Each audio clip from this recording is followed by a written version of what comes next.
자, 45번째 영화 켄 로치 감독의 가족생활 얘기해 보도록 하겠다. 일단 영화보다는 켄 로치 감독을 좀 먼저 얘기를 해보자면 굉장히 유명한 영화계 거장이지. 굉장히 많은 영화를 찍으셨고 수상도 많이 하셨지만 우리가 아는 그 3대 영화제 수상은 그 최근에 아마 최근 한 10년 20년 그쪽으로 해서 안쪽으로 한 작품들이 받은 것 같고 음, 대표적인 이제 리얼리즘의 감독이라고 생각하면 될 것 같고 그 영국의 어떤 대체로 그 영국의 노동자 계층과 중상층 계층 등등 해서 굉장히 좀 덤덤하고 좀 몸이 건조하게 영화를 그냥 찍었다기보다는 보여줬다고 하는 게 맞는 것 같은데 그 영국의 어떤 그런 모습들을 영화로 담아냈다 하는 게 정확한 표현일 것 같다. 그래서 어떻게 보면 영화들이 거의 몸이 건조하기 때문에 어떤 굉장한 갈등 구조가 있어서 영화가 이야기가 재밌다기보다는 이런 상황들 그리고 모습들이 있다는 거를 전하려는 듯한 그런 어떤 느낌들이 있었고 이 최근 2000년대, 2010년대 정도 들어와서의 영화는 사실 잘 기억이 나지 않기 때문에 영화를 몇 번 나다니엘 브레이크라는 굉장히 영화 유명한 작품도 사실은 켄 로치 감독이 찍었다는 걸 몰랐기 때문에 그리고 사실 기억도 잘 남지 않는 거 보면 개인적으로는 좀 별로였던 것 같다. 그 모든 작품이 개인적으로는 그렇게 좋아하는 스타일의 영화는 아니지만 그래도 영화를 좋아하고 영화의 어떤 뭐랄까 역사에서 한 획을 좀 그으신 분이기 때문에 몇몇 그 대표작들은 좀 봐두는 게 좋을 것 같다는 생각을 하고 있다. 그래서 이 켄 로치 감독은 의외로 옥스퍼드 법대 출신이시고 데뷔작이 67년도 이때쯤인 것 같은데 거의 60년대부터 이제 영화를 이제 찍으셨고 이 가족생활이란 영화는 71년도에 나온 영화이다. 굉장히 오래된 영화고 한 50년 전에 찍으셨네. 그래서 이 영화는 그 정성기 때 어떤 노동계층을 보여주는 영화는 아니고 영국의 어떤 한 가족을 이제 보여주는 영화인데 어, 그래서 이 영화의 가족을 보여주면서 영국에서의 어떤 세대 갈등이나 그 뭐랄까 굉장히 그 성실하고 그 가정을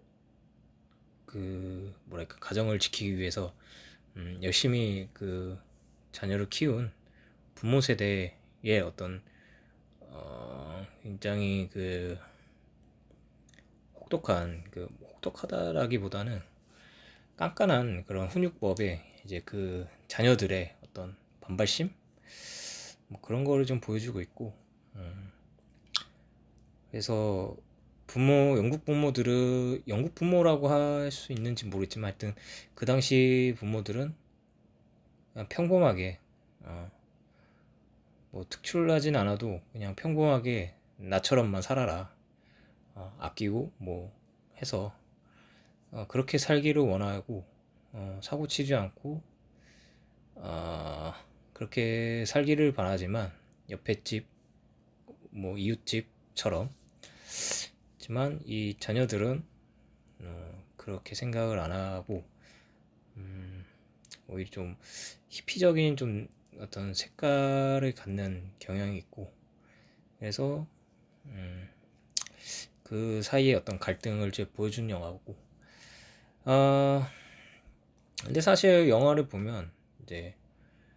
19살 이제 딸이 이제 임신을 해서 오는데, 부모가 그 딸의 의견을 무시한 채 그냥 중절 수술을 시켜버리고, 그리고 이제 그 충격으로 이제 뭔가 정신분열이 있는 딸을 정신병원에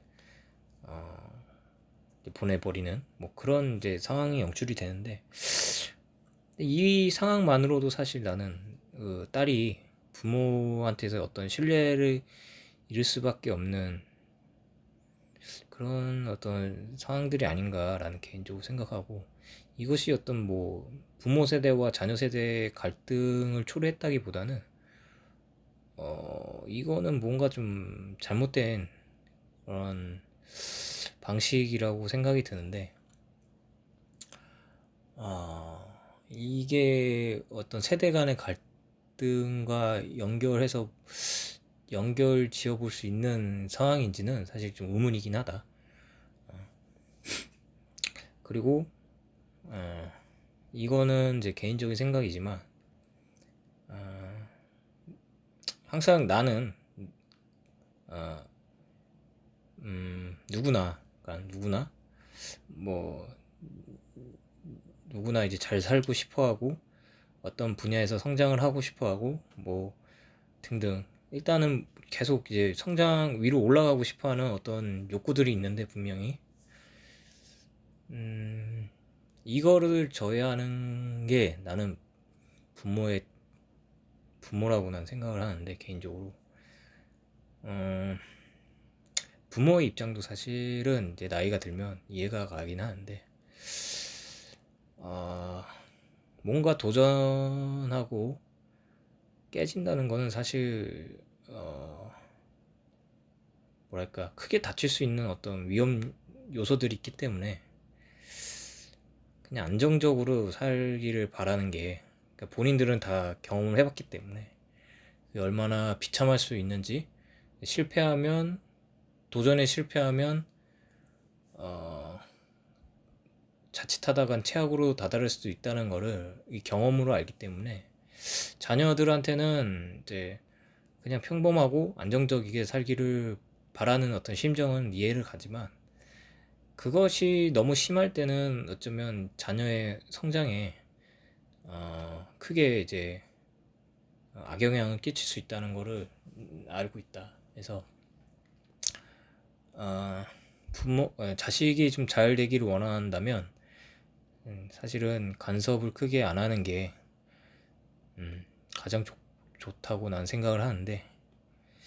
이 영화에서는 간섭이 좀 심하긴 하다. 딸에 대한 간섭.